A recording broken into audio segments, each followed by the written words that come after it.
কি দেখতাছো সেই না?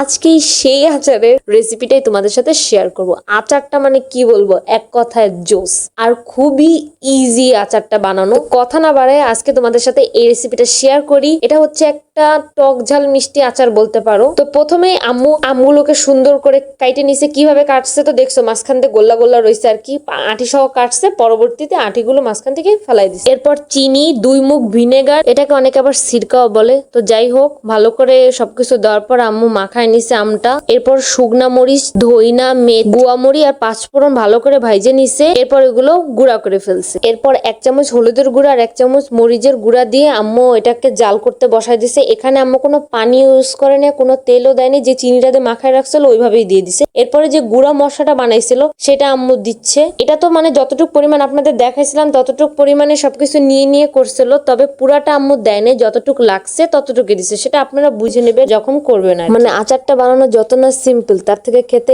এত বেশি মজা ছিল, মানে আমি কি বলবো, আপনারা আজকেই ট্রাই করেন এটা। আর অনেক বেশি মজা হয়েছিল, অনেক, মানে আমি ভাষায় প্রকাশ করতে পারবো না, এত বেশি মজা হয়েছিল। আর আম্মু এবার এত বেশি আচার বানাইছে না, মানে কি বলবো, আমি রেসিপি নিতে নিতে পাগল হয়ে যেতেছি। তো নেক্সট কোনো না কোনো ভিডিওতে তোমরা আরো আচারের রেসিপি পাবা। এর জন্য অবশ্যই চ্যানেলটাকে সাবস্ক্রাইব করে রেখো।